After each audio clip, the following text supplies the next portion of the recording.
the class into three topics. Okay, I will break down into three areas. First one is we will have a thorough look on types of cells and tissues. This we have already done in the physiology class. So first you should know the types of cells and different types of tissues present in the human body, right? So basically we have four types of tissue: nervous tissue, muscular, skeletal or skeletal muscular tissue. Then we have the connective tissue and we have nervous tissue. Okay, so first we will see the types of tissues present in the human body. Then second, we will see how to visualize the tissues under the microscope. To visualize the tissues under microscope, we need a specific stain, and that stain is called H&E staining. It is called H&E staining, hematoxylin and eosin staining. In the last lecture, I have given you an idea about what is this stain. So basically, this stain will dye the nucleus and the cytoplasm depending upon the pH variations, right? So H&E staining is a standardized stain for staining the tissues. So that we already discussed. Then third one is how to prepare the slides for histological studies is one of the biggest question, or the biggest problem is preparation of the slides. First, we need to prepare the thin sections of human tissues. After preparing these thin sections, then we can go for staining. We can go for H&E staining. So before going for H&E staining, we need to make a thin slice, a very thin slice of human tissue. Then only we can go for staining. So preparing thin slice is one of the hardest problem in histology. Preparing a thin slice of tissue will be the hardest problem. When I say thin slice, that slice size should be it should be thinner than your paper. It should be thinner than your paper. That much that much thin slices need to be prepared, and those slides will be observed under microscope. So we need to prepare the section so thin that it should be only 1 to 2 cells wide. Already our cells are very small. So we need to ensure that the section is only 1 to 2 cells wide, okay, or thick. That much thin slide we need to prepare. So preparing a thin slide is one of the hardest problem in histology. Okay, somehow we prepare the thin slides. Somehow we will prepare slides. Okay, we have techniques and we will prepare slides. Then the fourth problem will be you have stained it and you have visualized the cells. Fine, we have visualized the cells. Now we can see beautiful cells in the slide. We can clearly see the nucleus and we can clearly see the cytoplasm. But all we are getting is a two-dimensional picture. We are getting a slice. See, how can I tell you? Mm, I think I have eaten my apple. Okay. Uh, Whatever. So I'm going to prepare a thin slide of my thumb. So I will make a thin slide of my thumb. So I can cut in any direction. I can cut like this in the transverse section, or I can cut horizontal section. So whatever, I got a thin slice of my thumb. So now this circle can be my thumb. Now, by getting the 2D image, by seeing the slide picture, we need to guess the 3 dimensional structure of the organ. By seeing the 2D image, we should guess the 3D image, three-dimensional structure of the organ. And that is very important for us. Without understanding the three-dimensional architecture of the organ, simply how you will diagnose actually. Let me give you one problem here. Let me draw one picture. Let me take some random paper. I don't have any papers. I got it. See, I'm going to draw a picture of a blood vessel. Yeah. So now I have drawn a picture of blood vessel. So this is a blood vessel, right? Now this blood vessel, this blood vessel can be cut in many types. So you know that blood vessel has a. Okay, I think I should take the slide in the computer itself. Just a second. I will write what I'm telling, so I will get the idea.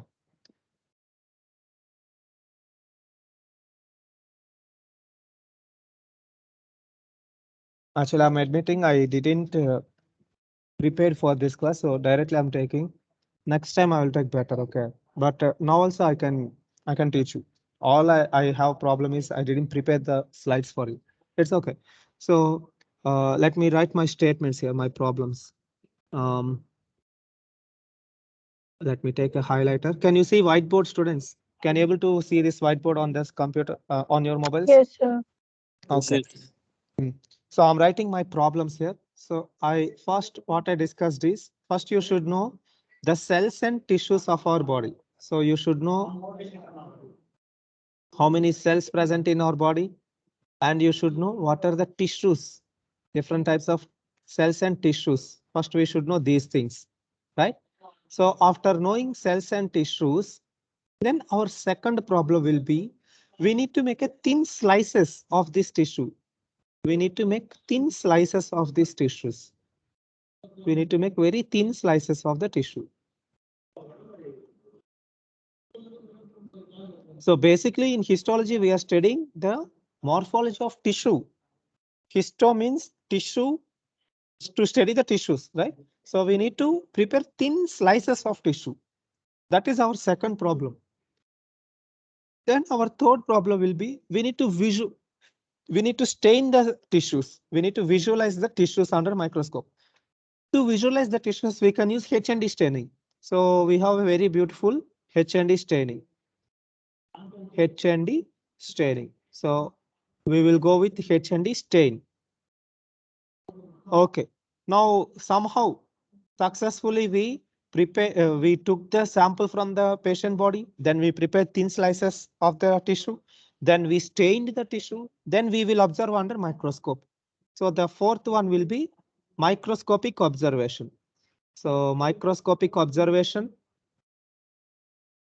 So after observing microscopic, okay, I'm not going to write full name. SSC, it is very tough to write like this. Okay, so after observing them under microscope, you need to interpret them. You need to understand them. Not only saying, you must capable of interpreting the tissue. You need to identify the tissue. You need to interpret the tissue. Okay, interpret the tissue. So interpreting the tissue is also important. For this interpretation only, we have done all these steps actually. For this interpretation only, we have done all the steps. Okay, of preparing thin slices, staining and microscopic interpretation is very important.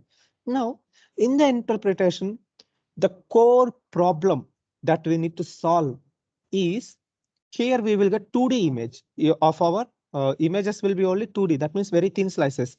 Let me draw a picture here. Let me draw a picture of blood vessel.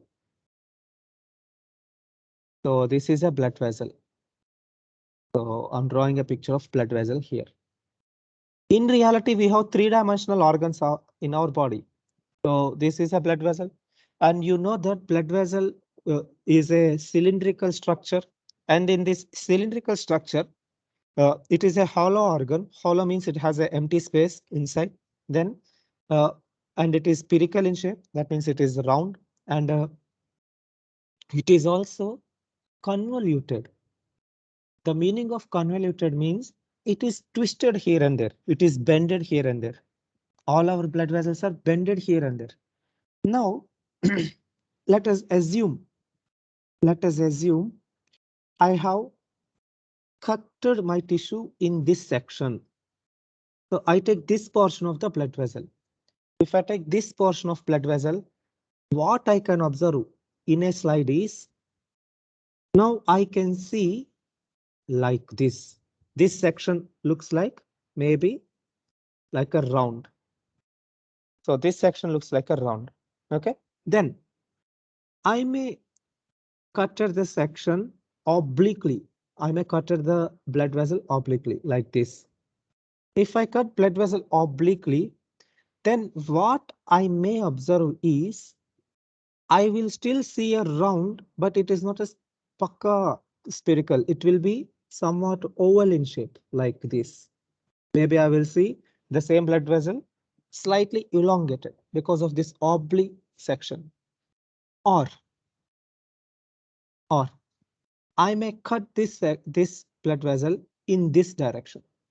Here, I cutted this blood vessel like this. Okay. Now this will be a problem. So if this is the slide, this slide may look like this. This section slide may look like this. Let me show you. Okay. I got it. You will see half portion blood vessel here and half portion blood vessel here, but it is not interconnected. Okay, this portion and this portion gone because that portion has been cutted. So this section may looks like this. Then I will draw one more. Let me elongate this blood vessel like this. So, ऊपर also red only. Okay. Let me draw here like this. A bend. This bend is important. Okay. So this is blood vessel, and now I'm going to cut this blood vessel like this. See, I'm going to cut this blood vessel from this direction, obliquely. Here I cut it like this. Now, in this area, if I observe this in a microscope, what I will see is, now I can see two round structures. Two round structures. Why I got two round structures? Because one round structure from here and one more round structure is from here. Actually, this is the same blood vessel which was convoluted. That means it was bended. Because of this bend, now I can see two round sections on a 2D slide. Like this, on a same slide, see, on a single slide, I'm drawing a single slide. On a single slide, you will get multiple pictures. You will see multiple shapes. Let me draw them. You will see round, you will see oblique, you will see cutted like this.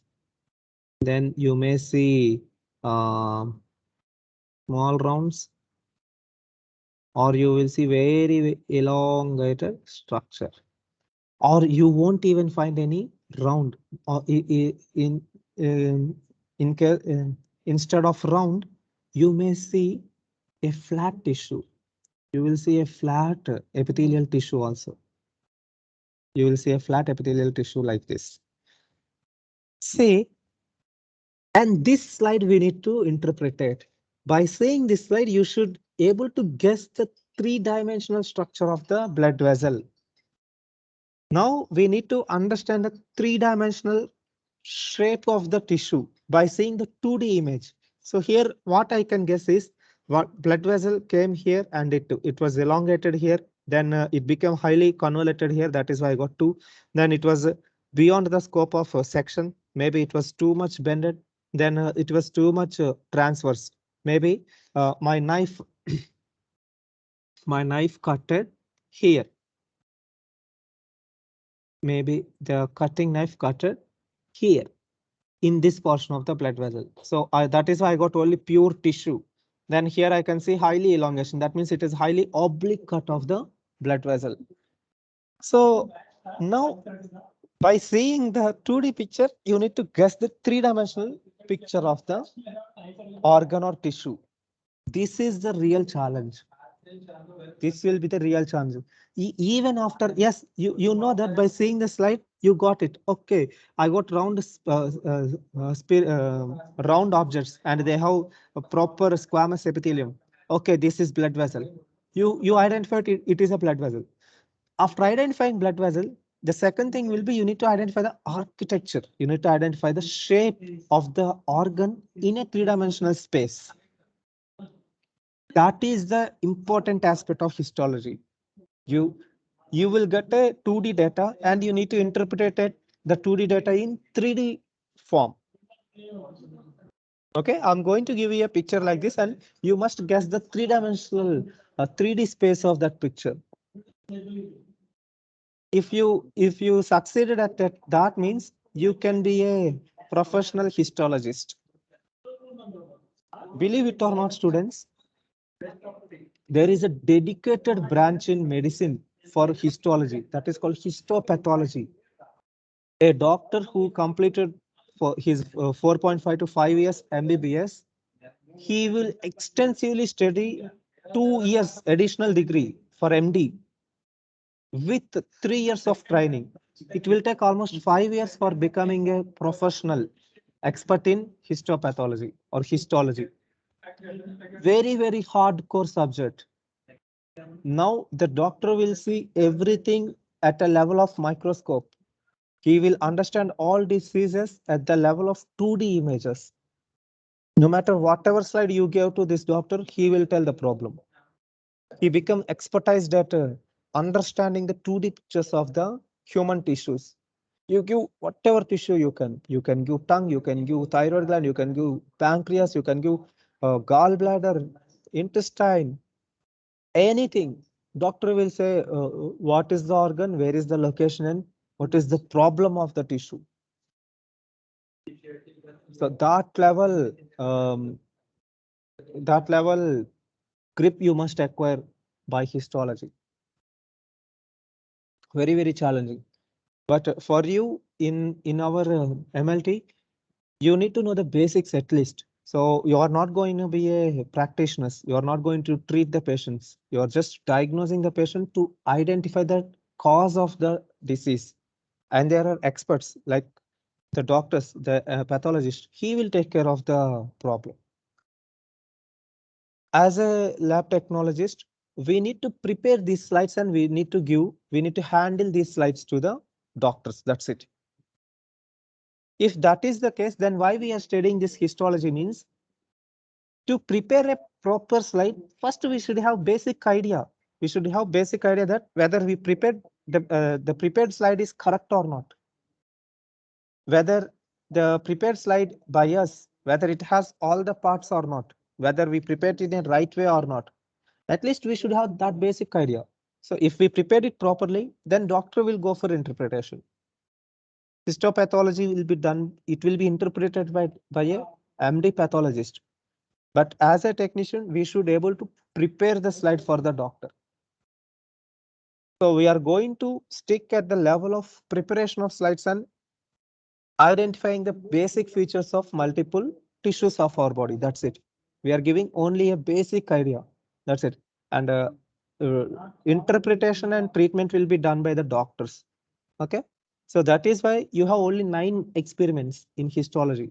Rather than having complete body, you need to study almost 8 to 900 slides in histology. If you are an MBBS student, you must by heart at least 500 slides. But we are not going to do that. So don't feel hesitate or don't feel burdened like studying histology is so tough. Not at all tough. Okay. We have given only basics in histology. The real tough will be if you're studying medicine. That is real challenging subject. So here we are only having the basics. So at least get good grip on basics first. Okay. So that is my humble request for you when we are studying in the point of histology. Okay. Understanding the three-dimensional structure of a 2D image prepared by a slide, seeing the slide under microscope is the challenging, or this is the agenda of histology. We need to identify the organ and we need to identify the three-dimensional structure of the organ. So this is the scope of histology. So these are the 4 important areas in the histology. First, we need to know the basic knowledge on types of cells and tissues in the body. Then we should know how to prepare thin slices of the tissues. Then we should know how to stain the tissues. Then we should know how to interpret the tissues. Interpretation is so tough, but at least we should have a basic level knowledge on interpretation. As a technicians, we should have a proper grip on the preparation of slides, and staining the slide should be our major skill. Okay. So these are the 4 major areas in the histology that need to be covered. Now, do you got some idea, students, how we are interpreting slides? Are you listening me? Yes, sir. Yes, Okay, sir. perfect. Then now I will tell you really interesting part. The part is how to prepare the thin slides. How to prepare the thin sections of tissues is the challenging part in the histology. Usually this thing will be studied in histopathology, because in the histopathology we must make slides.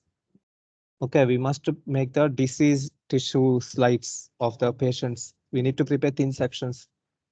That will be discussed in your next semester, but I'm not feeling satisfied by skipping that part of the lecture actually. So I would like to discuss tissue processing right in the third semester itself. Then only you will know idea why we are doing this, how hard it is to do a thin section. So maybe actually that is too much depth area, but I will give you a surface image of what is this tissue processing. Okay, so now I will discuss about preparation of a thin section. Okay, so now I'm going to discuss how to prepare thin sections of a tissue.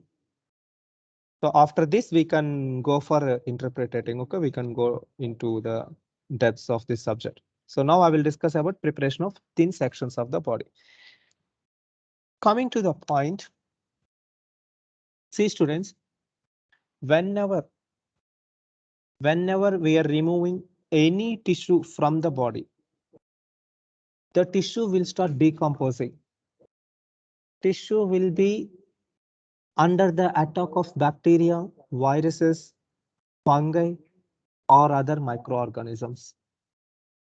The tissue will start decomposing because tissue not getting the required nutrients, tissue not getting any oxygen supply, and the immune system present in the tissue will be depleted. Because of lack of immune system, the tissue will start decaying. Imagine you have brought a chicken piece, and imagine you kept the chicken piece on a plate and you left it for 2 days. Within 2 days, what you can expect? The chicken piece will start decomposing and you will get bad smell. The same thing can happen to human tissues also. And in histology, we need to study the tissue. If the tissue decomposed means we can't see anything under the microscope. All we will see is um, uh, merged. We won't see any cells actually. We will see pus in the tissue rather than seeing healthy cells. So the first problem that we need to overcome is immediately after removing tissue from the body, we need to preserve the tissue. We need to ensure that the tissue is not decomposing. We need to ensure that the tissue is in lifelike status. We need to ensure the cells present in the tissue are not damaged. That should be our first priority. How we can do that means we know that tissue is made up of proteins. The abundant biomolecule will be protein. Protein will give the structure to the tissue. And these proteins, the bacteria will digest these proteins, releasing nitrogenous gases. So bacteria will always target proteins first in the tissue. So what we can do is we need to fix these proteins present in the tissue. If you fix these proteins in the tissue, then tissue won't decompose. We need to prevent tissue from decaying by fixing the proteins within the tissue.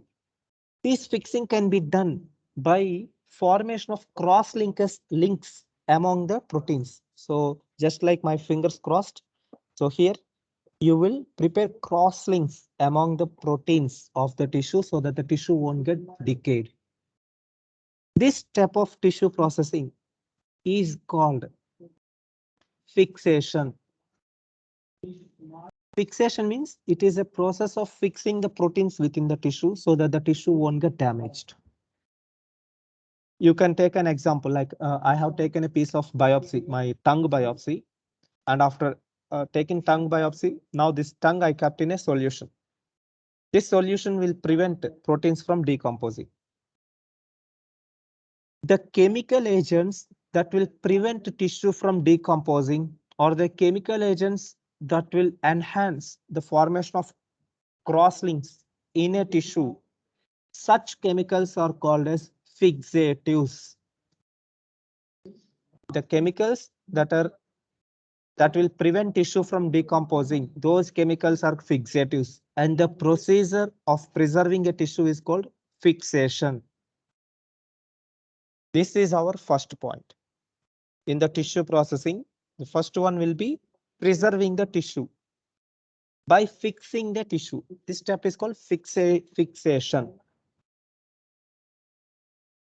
Is it clear for everyone, students?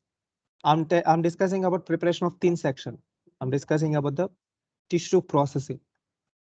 We take tissue and we prevented decomposing of tissue by fixing it in a solution.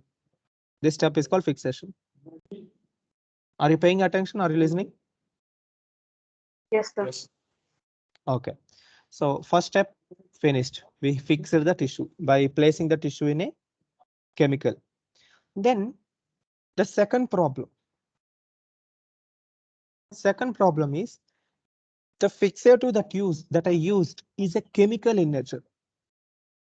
That it is a fluid in nature. That means in this fluid, 90% of these fixatives will have water in them. And water is almost an enemy to microorganisms. It's a favorite for microorganisms. Or water, if you keep anything in water, it will soak. The tissues will become so much fragile. Tissues will become too much loose, and tissues will die. The architecture of tissue will be lost if we suspend a tissue in a liquid media for a long time. You just imagine keeping your hand in water for straight 2 hours. Then you will see wrinkles on the fingers. That means your tissue started wrinkling. It became too much soft. Or imagine you are keeping a piece of paper in water. Paper will start fragmenting. The same effect can happen to a tissue if you submerge a tissue in a fixative solution. The culprit is H2O here. The culprit is water. So since water causing damage to the tissue, we need to remove water from the tissue now. After fixing tissue in a fixative solution, now we need to remove water from this tissue. If we are not removing water, this water can cause damage to the cells. So the second step will be removal of water from the tissue. Removal of water from the tissue. And this water removal is called as dehydration. Dehydration. Hydra means water. Here we are removing the water from the tissue. Usually we can do this dehydration by suspending the tissue in an alcohol solution. If you suspend the tissue in an alcohol solution, these alcohols will remove water and alcohol will enter into the tissue. So second step is removal of water from tissue. How we removed water? By placing tissue in an alcohol solution. So alcohol will enter inside the tissue and water will come outside the tissue. This step is called dehydration. Fine. So now we removed, we fixed the tissue, we prevented tissue from decaying, then we removed water from the tissue. How we removed water? By replacing water with alcohol. Now we have a third problem. The third problem comes by the name of alcohol here actually. Now the tissue is full of alcohol. Tissue is completely filled with alcohol. Now this alcohol will start bleaching the tissue. Alcohols will decolorize the tissue and this effect is called bleaching. Alcohol will slowly digest the tissue. In a simple words, alcohol will at molecular level it will form free radicals and oxidizing elements, and these oxidizing elements will cause bleaching of the tissue and it will destroy the tissue. So when alcohol is not a good thing For removing water, we used alcohol, but alcohol also not a good thing for a tissue. Now we need to replace this alcohol with some other thing which is not water, other thing which is not alcohol, but it should be similar thing. It should have similar properties. Now we need to replace alcohol with some other chemical. That chemical is xylene. Xylene is a very highly transparent semi-viscous chemical. Okay, semi-viscous. It looks like an oil, but it is not oil. It is a semi-viscous chemical. Okay, that chemical is called xylene. So when we are suspending the tissue in xylene solution, xylene will enter inside the tissue and alcohol will be exit the tissue. That means xylene will replace the alcohol in the tissue. By the way, the interesting thing about xylene is highly transparent in nature. Or we should use chemicals that have refractive index that is same as the glass slide. I hope you know what is refractive index. Um, okay, we know that light traveling from one medium to another medium, from air to water medium, light will bend. And this bending of light is called refraction. That bending of light has it has an angle of refraction. Okay, that is around 1.52. 1.52 is the normal refractive index of a glass slide. Remember this one again. Your microscope glass slides will have a refractive index of 1.52. And we should use a chemical agent where the chemical refractive index should be around 1.52. Only if we have similar refractive index, then we can visualize tissue clearly. So we need to take agents which will have similar refractive index of a glass slide. And one of such chemical is xylene. Xylene has the same refractive index as the glass slide. So it will be highly transparent and tissue will be visualized very clearly under the microscope. If we are taking other refractive index chemicals like your coconut oil or any oils, light will bend 2 times and tissue will be blurry in nature. In the microscope, we can't see tissue properly. It will be blurred. So that is why we need to take we need to take an agent that will replace the alcohol, which has transparency that is equivalent to the glass slide. Or refractive index of this agent should be equivalent to the glass slide refractive index, which is 1.52. And this step is called as clearing of tissue. We are ensuring that the tissue will be as clear as it can.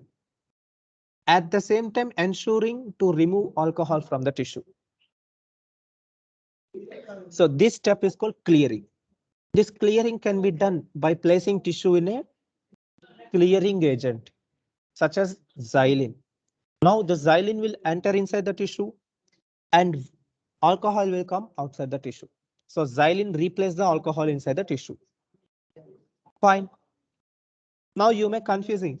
Vamsi sir said he will prepare a thin slice of tissue, but why all this nonsense? Why he's telling about fixing? Why he's telling about removing water? Why he's telling about alcohol? And now why he's telling to replace alcohol with xylene?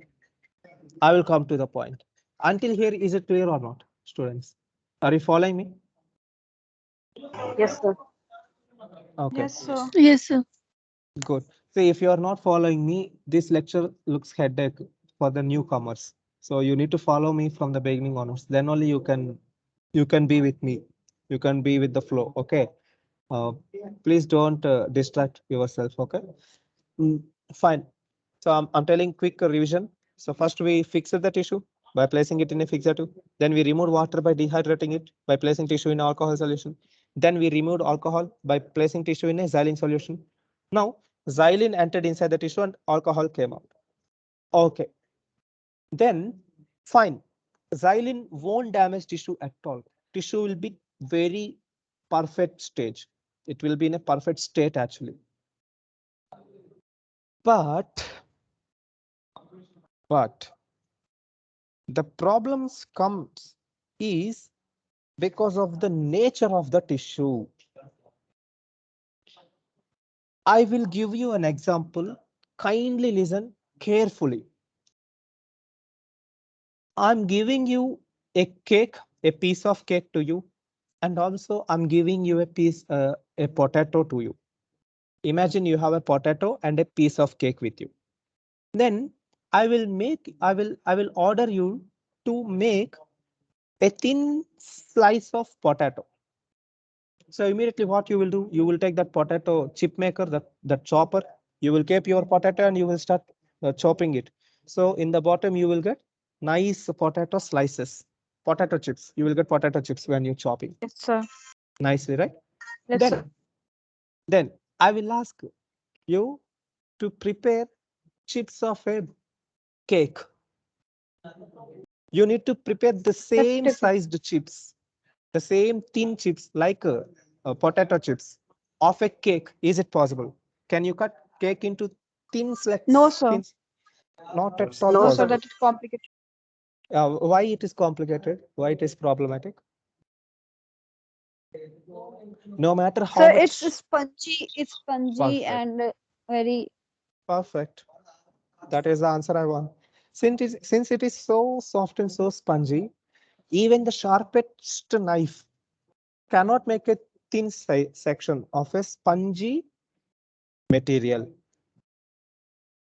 You cannot make slices with a spongy material. And the same problem with our tissues. Is our tissues potatoes? No, they are not hard. They are softy tissues actually. All our tissues are soft. They're spongy nature. They have this spongy texture.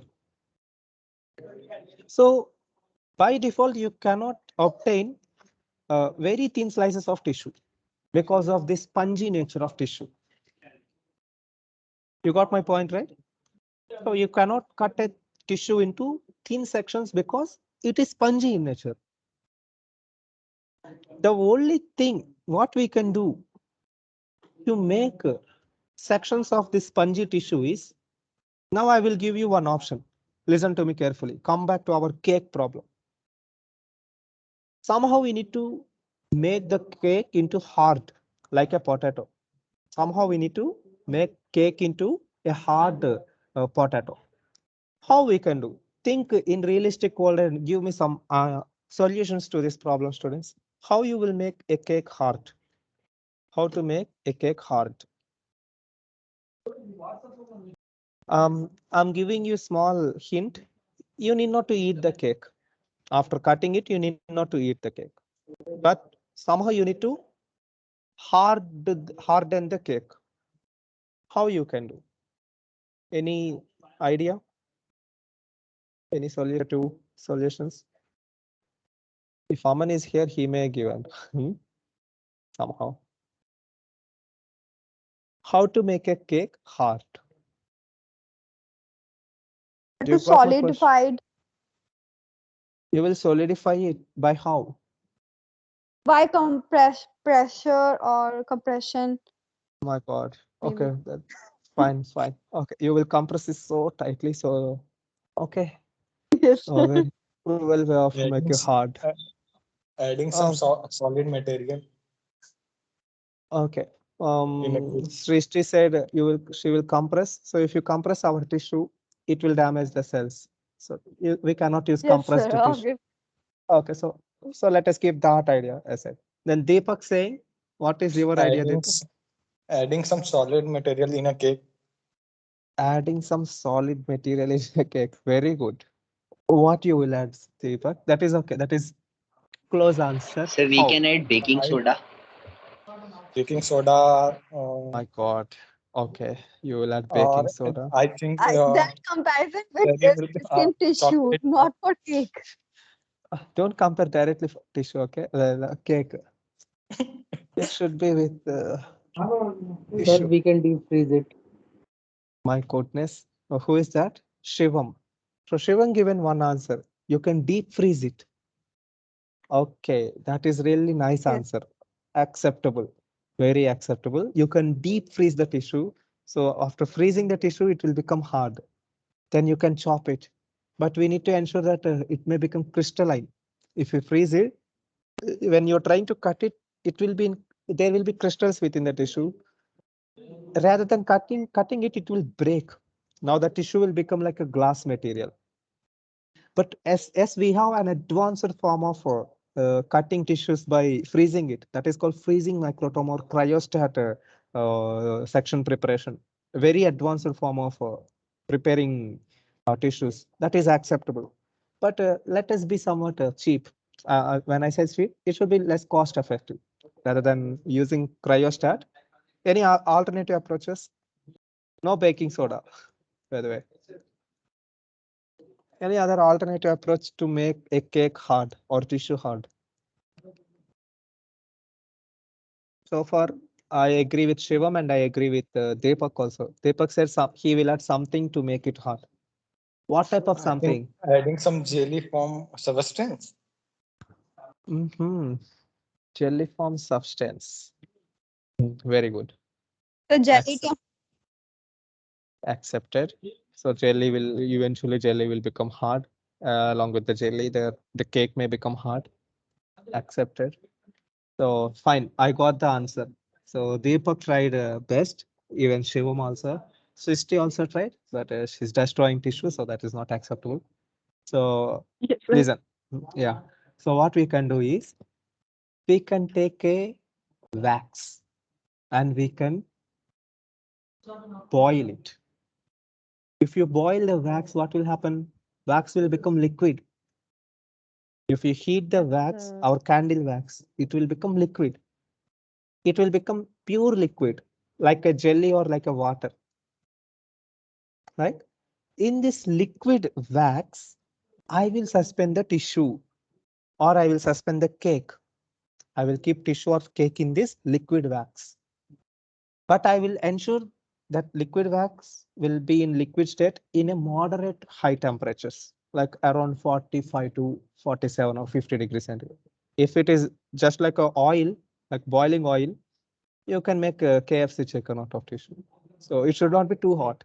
It should be moderately hot, okay? We should ensure that we are not going to make any uh, chili chicken out of it. Okay. So, okay. So we took moderately hot wax, liquid wax, and in this moderately hot liquid wax, we will suspend the tissue. So upon suspending the tissue, the wax will enter inside the tissue. Since wax now, it is in the liquid form, now this wax will go to each and every tiny space of the tissue. And this entering of wax into a tissue is called infiltration. Infiltration at the same time, it will hardens the tissue. How it will harden the tissue?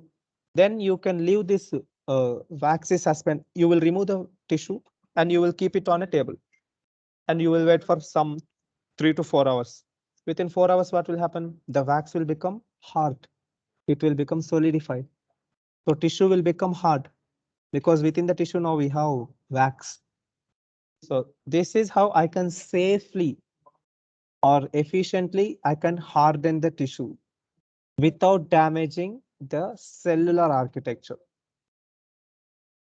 So I should not torture it with too much high temperatures. So I will gently suspend the tissue at a warm temperature liquid wax and I will gently cool it down by taking long time. So tissue will eventually become hardening. This particular step of tissue processing is called infiltration and impregnation. Infiltration of wax into the tissue and impregnating means hardening the tissue. Obviously, when the liquid wax entering into the tissue, it will replace the xylene in the tissue. So xylene come out and xylene will be replaced by the incoming wax, liquid wax. And the ideal liquid wax will be paraffin wax. We will use paraffin wax for hardening the tissue. Okay. Or there is one more wax called dental wax. It is the wax where a dentist use for temporarily closing your dental caries. Okay, your decayed tooth. Anyway, so this is called infiltration and impregnation. So somehow successfully we hardened the tissue. Our problem solved now. Now, what we can do is we will we will cast a mold out of this tissue, students.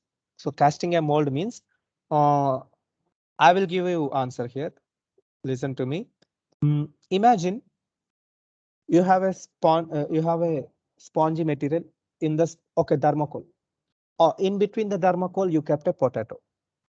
And you also have a bare potato.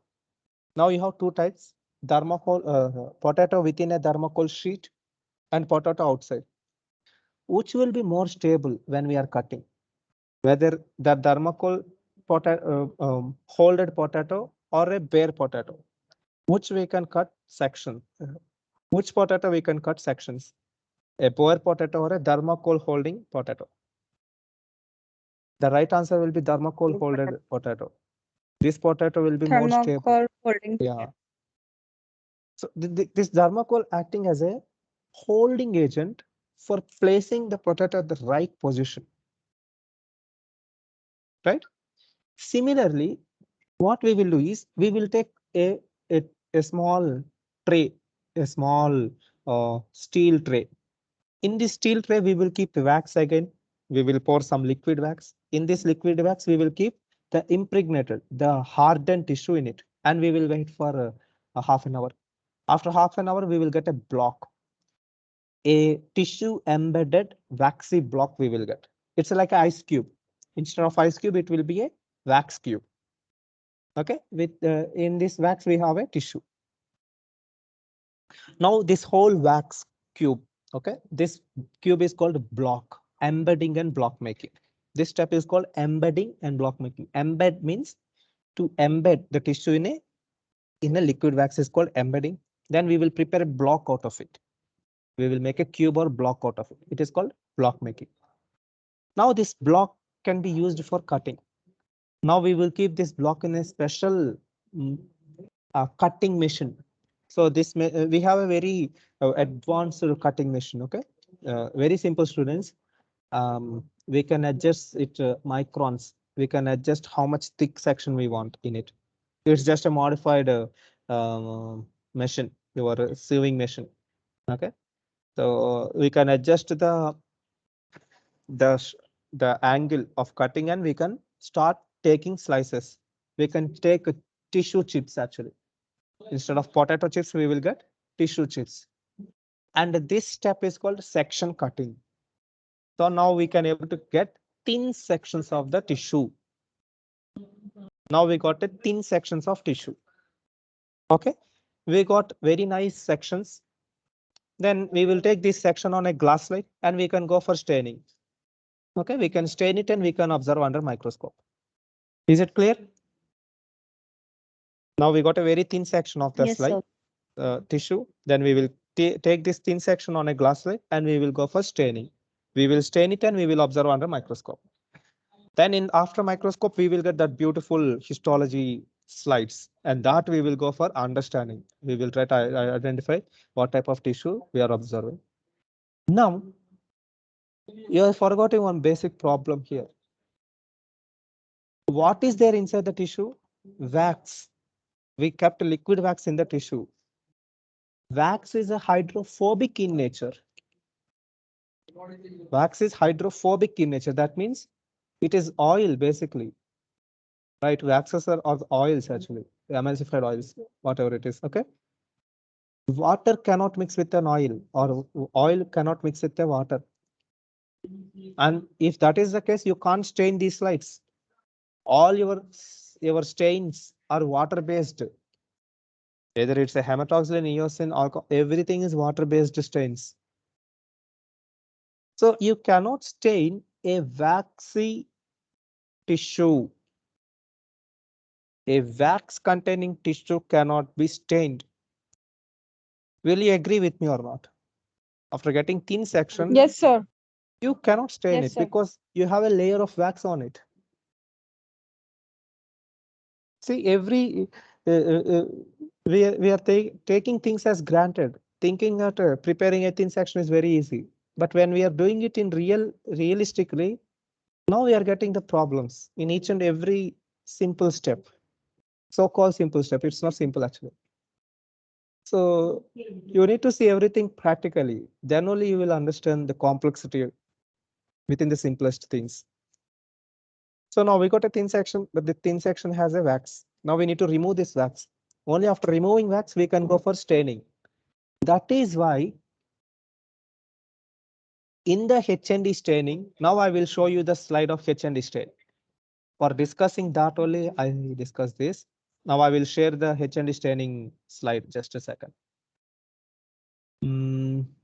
Let me share my computer screen. Where is it? Histology.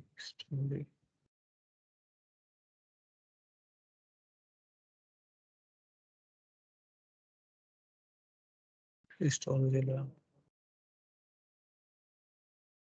Histology lab. Okay.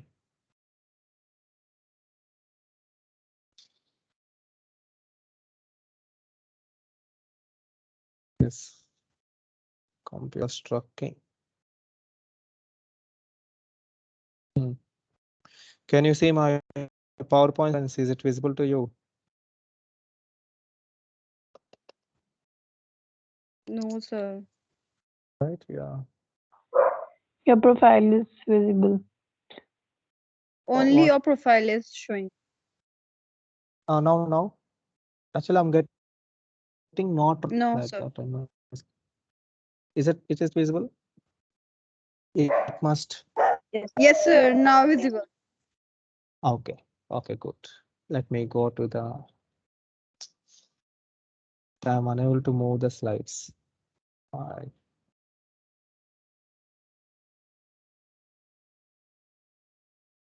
Just a second.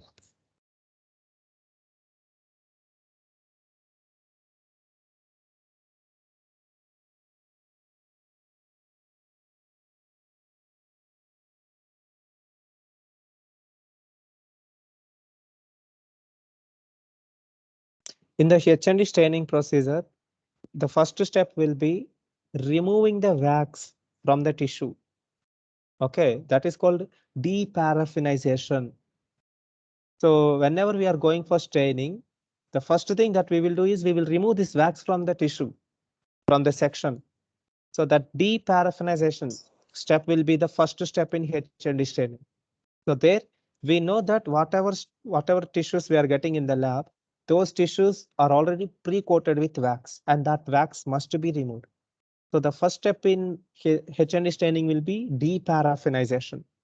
We know the wax. What type of wax we used? We used paraffin wax. So now we are removing the paraffin wax.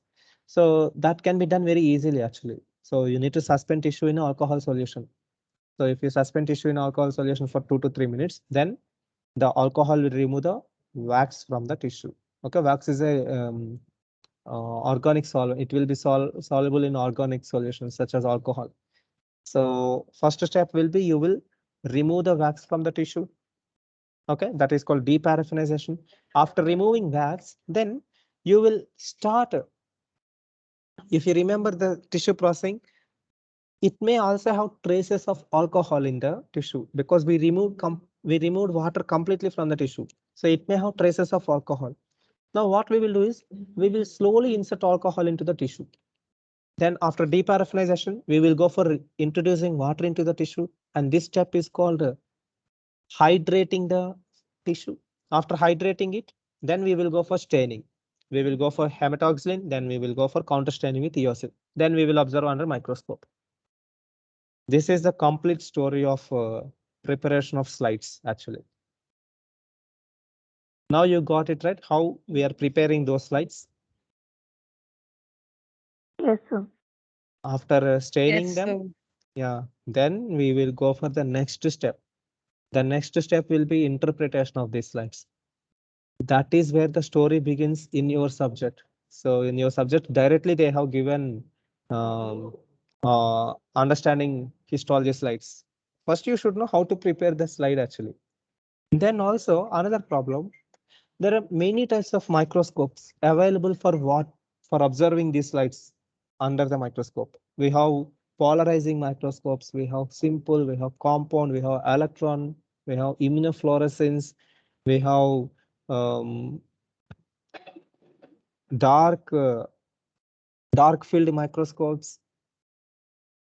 Like this, we have specialized microscopes for observing these tissue slides, these histology slides. Then not only H&E staining, we do have some special stains for staining the tissues. Sometimes our main criteria will be not observing nucleus or cytoplasm of the cell. Rather than our criteria will be observing the fibers present in between the cells, the matrix fibers, the collagen fibers. Basically, cells are present on a fibers, okay, on a collagen fibers. These collagen fibers will act as like a sari. So sari is collagen fibers. On the sari, you will keep any stones, right? Those stones will be the cells. Okay. Sometimes we need to visualize the sari. We need to visualize the collagen fibers. For that, we have a special stain that will only stains the collagen fibers, but not the cells. Okay, I think it is Congo red stain. Congo red stain will specifically visualizes the collagen fibers in a tissue. We have some diseases where collagen fiber will be damaged. Such diseases can be identified by Congo red stain. Then sometimes will be deposited in the tissues. In some diseases, iron will be deposited, or iron containing substances like hemoglobin will be deposited within the tissues. We need to identify such tissues where there is deposits of iron. So here we are not going to identify cells, or we are not going to identify the matrix protein or the collagen fibers. Here we are only identifying the presence of iron in the tissue. For that purpose, we can use a stain that only binds specifically to the iron. That stain is, I forgot the name actually. Wright stain, I think. Right, so we have one more. Okay, so we have some special stains to identify a specialized part of the tissue. Okay, so such special stains are extensively used in histology and histopathology. We do have stains for only observing the polysaccharides of the tissue. We have stains for observing the lipids in the tissue. We have stains for observing only the glycopolysaccharides in the tissue. So we do have specialized stains for various purposes. Okay. These things need to be discussed actually. Types of microscopes, types of stains, then preparation of slides, and types of cells and tissues present in human body. Only after knowing these basics, we can go for interpreting the histology slides. Okay. So this is some basics. So I will give you some elaborated record only. You must write all these basics in the beginning of the record, even though they are not present in the syllabus, but you must write some basic concepts of this. Okay. So types of cells and tissues in the body will be our first experiment. Then I will discuss about tissue processing, how to process a tissue to prepare a slide. Okay, some 2 to 3 pages of notes. Then I will give you the types of staining procedures. Maybe I will focus on H&E staining. Then I will give you how to interpret a tissue. By seeing a slide, how you can interpret it. Is it an oblique section, or is it a transverse? Okay, or tangential. So there are certain planes. That planes I will discuss interpretation of tissues. Then we can go for individual tissue studies. Okay, so I think this is enough for today's lecture. I will provide you Yes. Yes, record, sir. and you can start writing. Okay, within this Sunday, I will provide the material. Obviously, and Okay, sir. you need to write microscopes also. I will give short notes on microscopes. So this is enough for today. Now you got some idea, right, about histology? Any more doubts in histology? Yes, sir. Yeah. So no No doubts. Perfect. Sir, So yes, I Deepak. have a question. Sir, Yes. sir, what What are the cancer cell in a suspected patient, sir? What are the cancer मतलब sir cancer cell को हम लोग कैसे detect suspected patient में cancer cell को कैसे detect कर सकते हैं, मतलब कौन कौन से हो Okay. सकते हैं? Yeah, I will give you, there are 10 to 12 identifying factors to detect a cancer cell. Okay. I'm not going for biochemical tests, or I'm not going to molecular level or other methods of detection of cancer. I'm only discussing the histological aspects of cancer cell. How to identify a normal tissue from a cancer Cancer. tissue, cancerous tissue under the microscope. See, we know that cancer cells are overgrowing cells. They will over replicate.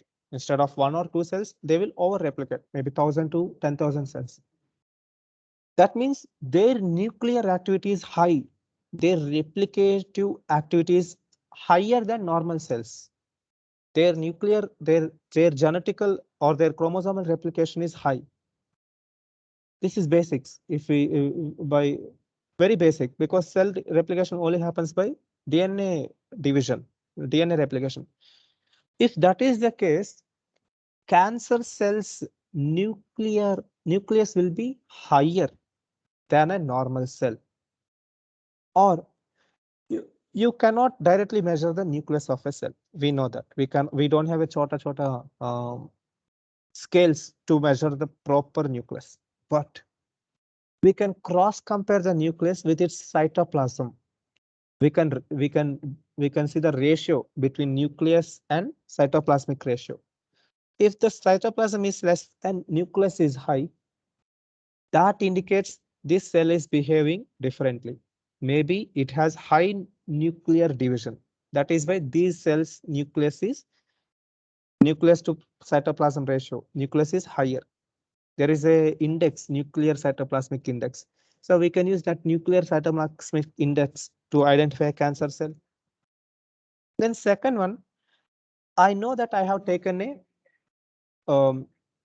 buccal tissue from the patient, and I know that in the buccal tissue, I should have only epithelial cells, columnar epithelial cells.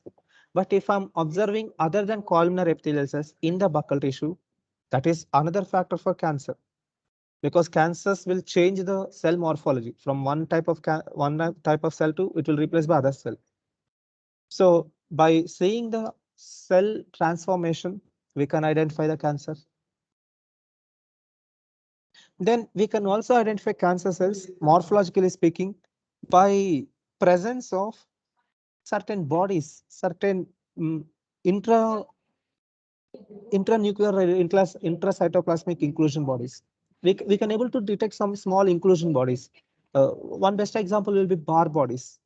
So Barr bodies will present basically in the woman, but presence of Barr bodies inside the cell of a male specimen indicates he has a cancer or he has high nuclear activity.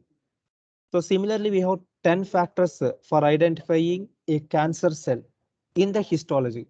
Maybe in the next lecture, I will discuss those 10 points. Okay, then it will be really interesting. So in the next lecture, I will give all the 10 factors for identifying the cancer cell. Actually, we do have a very prominent features for identifying cancer cells. Okay, that I will give later. Yeah. Any more doubts? Excuse me, sir. I have one question. Yes, Shivam. Sir, why we convert? Why we measure hemoglobin in deciliter? Gram deciliter. Why we measure Hemoglobin. in gram per deciliter? Yes, sir. Very simple. Why we are measuring? See, why it is in grams instead of milligrams is maybe your question. Deciliter means it is the smallest Yes, portion sir. of the Yes, blood, sir. right? See, when I'm saying my height, so the simplest approach to state my height will be in feet. The number will be small, but you can easily able to understand it. For example, if I say I'm 5 feet 4 inches, it will be easy for you to understand. Or I can also tell my height in inches. Maybe I'm 57 inches height, which will be easy to understand. 57 inches of 5 feet 4. Or I can also tell my height by centimeters. I'm around some 5,000 centimeters height. Okay, no, not 5,000, that will be too much high. Maybe some 90 to 110 centimeters height. We can, okay, so here comparatively, the hemoglobin ratio is high in blood. Hemoglobin presence is higher, comparatively very high in a deciliter blood. So to express this hemoglobin, why I should take lesser units? Why I need to complicate the things by taking lesser units? Why I should tell hemoglobin in microliters? Then I need to go for almost 500 microliters milligrams of hemoglobin in deciliter. Rather than going for a smaller units with a high range number, better we should go with the grams. Okay, grams will be easy to understand. And there is another reason I need to go for calculation. That gram is given not deciliter blood in one particular volume. That volume I need to go for calculation. But basic idea is this. Okay, hemoglobin is high and we will go with grams. Grams will be easier for calculating. Only for easy calculation of hemoglobin levels, we are going for grams. You can also you can calculate hemoglobin in milligrams, but the number will be high.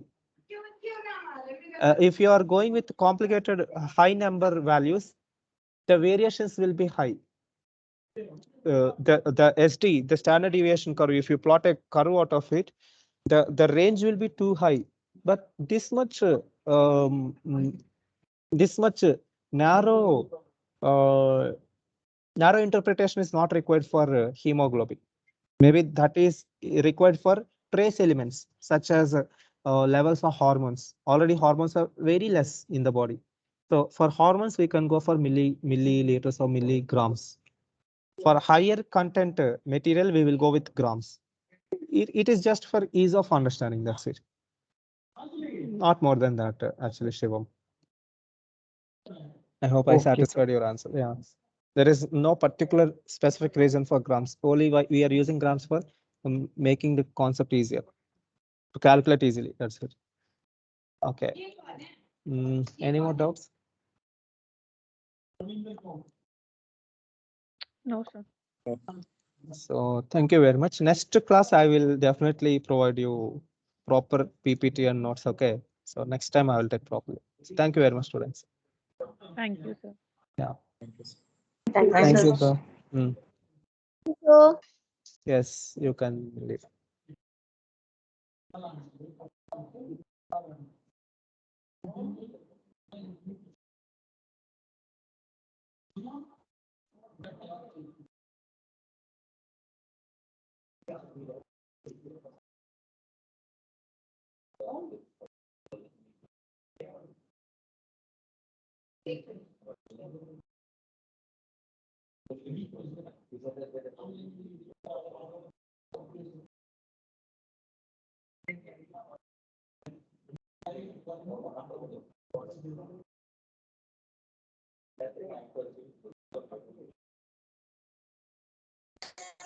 Hello, sir.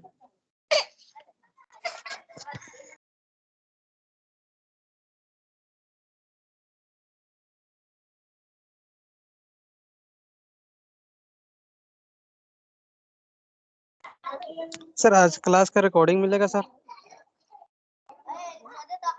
Hello sir.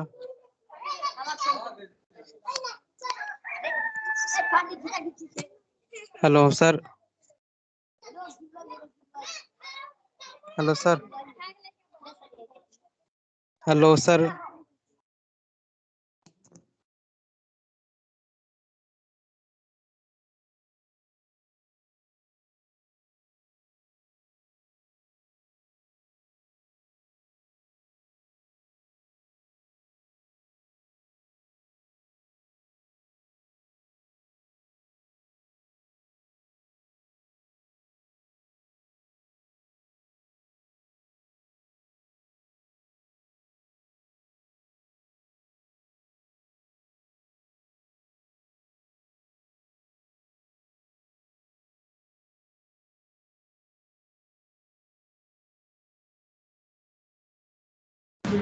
highly cautious faculty. You won't take